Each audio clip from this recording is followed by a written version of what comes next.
residents of Magodo Phase 2 in Lagos have raised an alarm over the ongoing illegal construction of buildings in a gorge area previously designated as landlocked in the estate's master plan.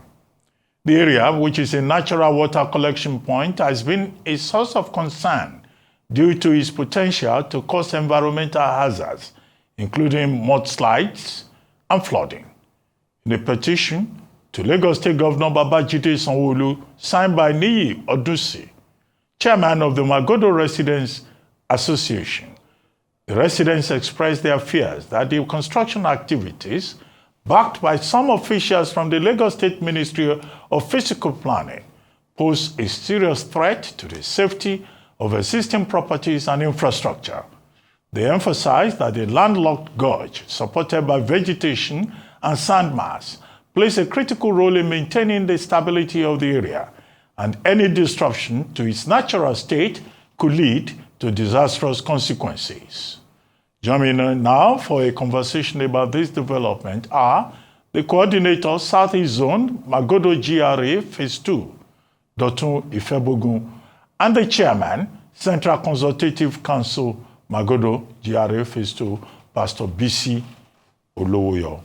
Well, gentlemen, thank you very much for joining us on this day live. Well, I recall that about 3 years ago, Arise News covered a similar story in the same Magodo Phase 2. Or could that have been a different story? And this is a new one, because my concern is, okay, is it that something that came up 3 years ago is still being dragged at this moment? Because at that time, too, it was about the environment.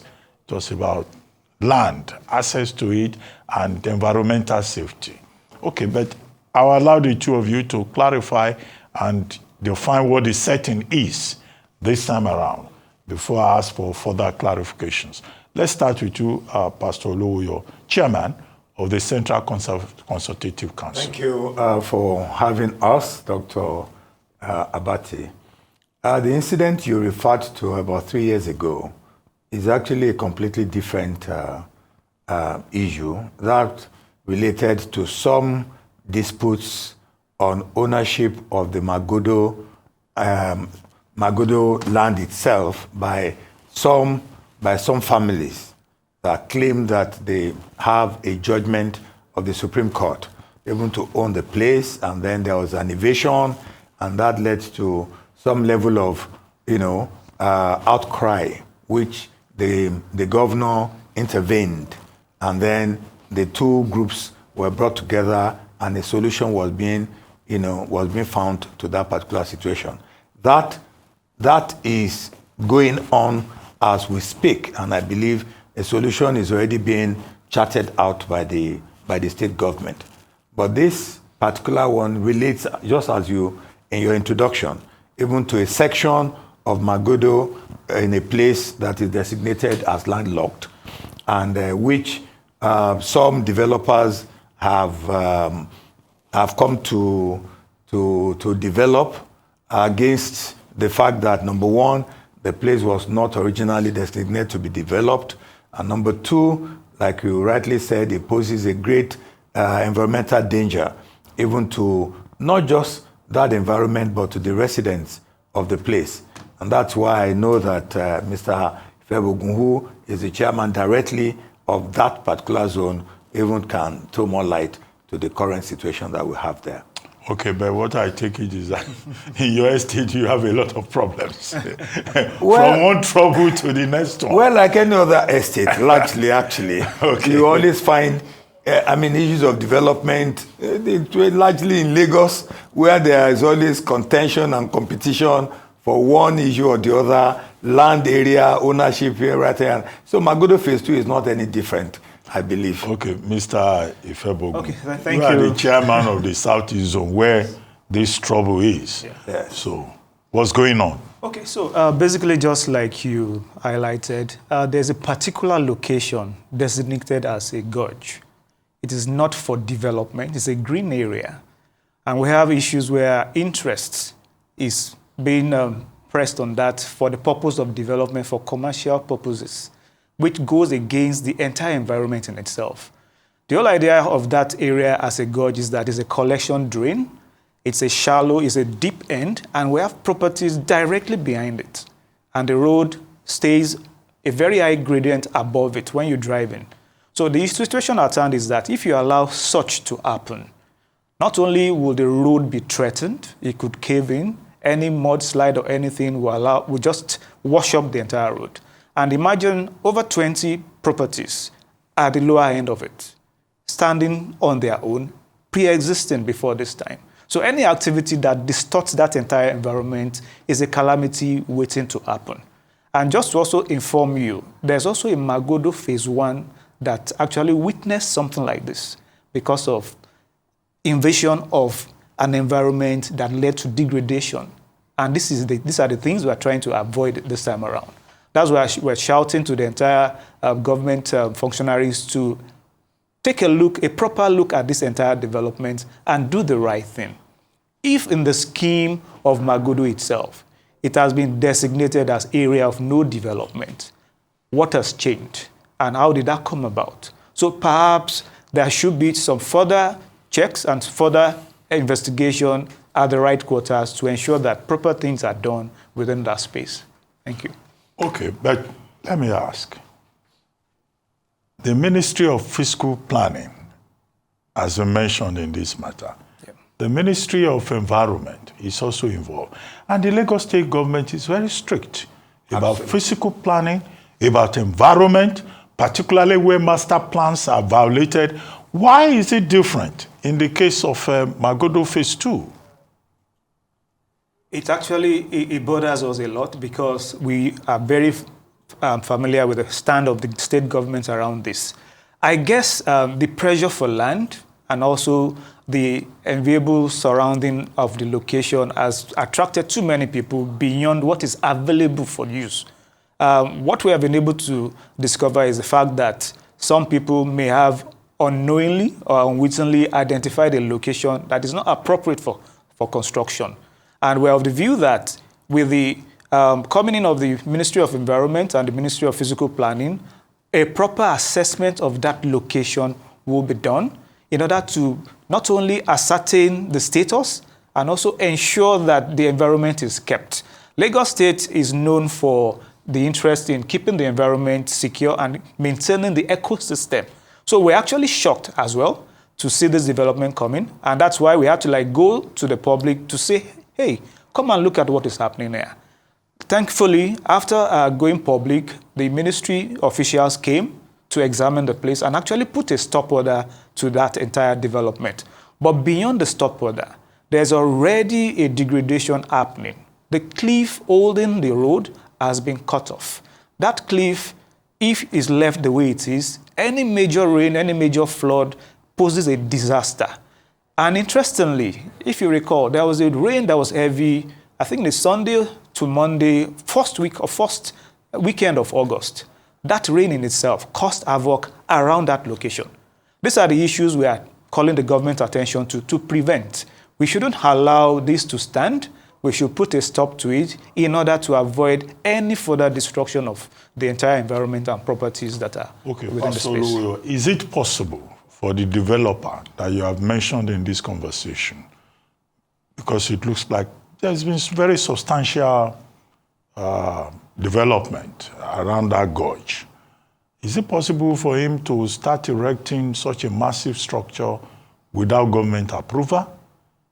And on the basis of the reports by the concerned stakeholders, for him to just continue, he must have approvals for that scale of construction.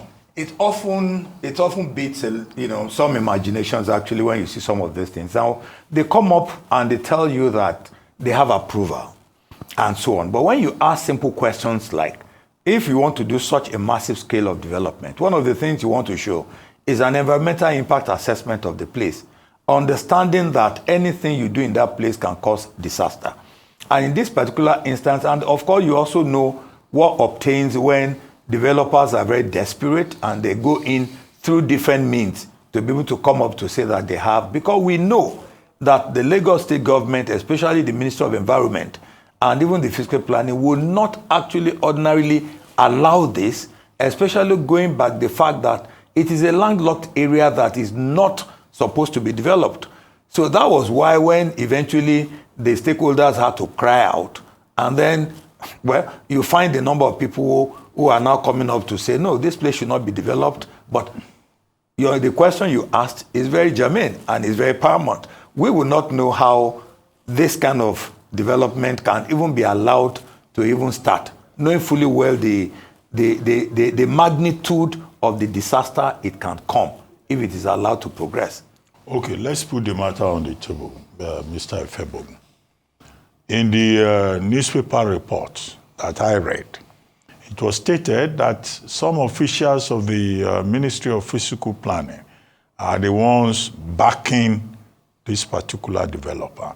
Now, the Magodo Residents Association, have you taken any steps to go directly to the governor to draw his attention to it?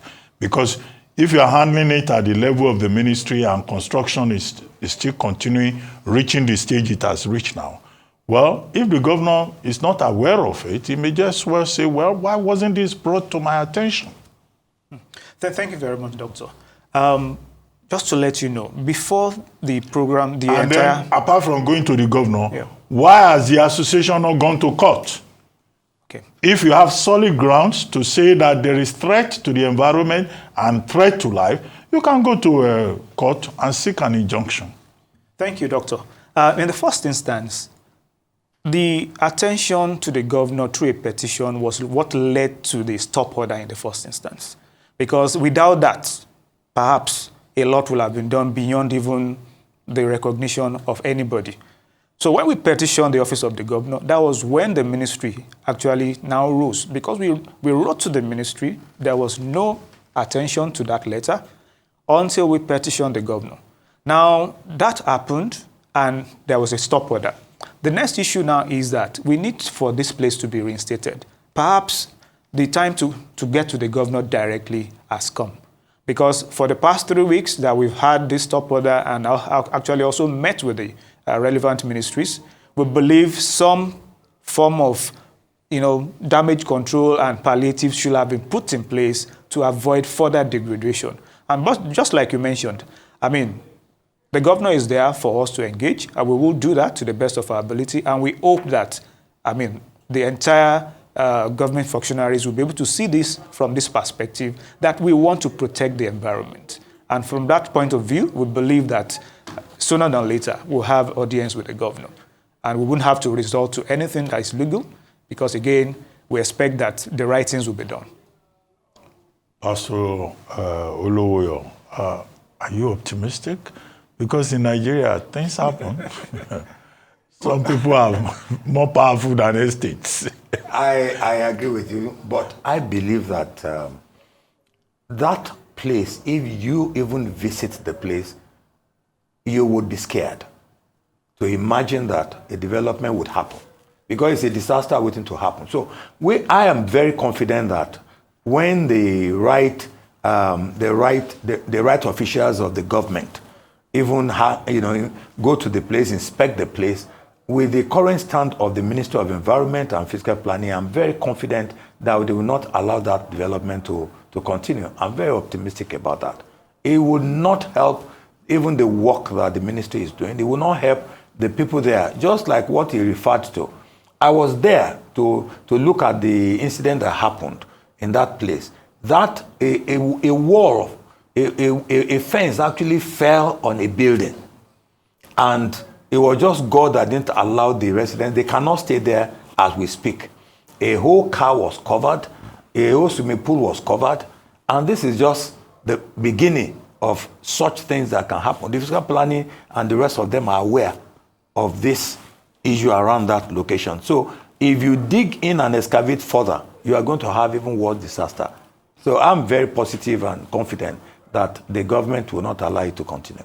Okay, beyond the government, beyond the possibility of seeking legal redress, Mr. Ifebogun, as chairman, has there been any attempt to engage this developer or developers or whoever they may be directly? to make your case? We do that all the time. And in this particular case, it didn't start yesterday, it didn't start today. Some months back, we had audience with this developer to say, he came to say he has a plan to do this and that. And we made it open to say, this area has been categorized as this. There would be no development in this area based on this categorization. We went back and forth, but what we saw was that he was adamant about it, obviously from some form of... hostile will be neighbor. You know, and after the engagement, after exchanging letters, what we saw was actually an invasion with policemen to come and start doing a demolition, purportedly to gain access to this location. The picture you saw there, the building that was being demolished had been there for over 10 years, but stopped because of the same reason. So the issue is the guise of demolition now leading to another development in an environment that is not supposed to be developed. Those are the plans that we saw, and we quickly rose to the occasion to say this cannot happen. This must not be allowed to stand. And the situation we are right now is the fact that somebody has said stop, but the issue goes beyond just stopping.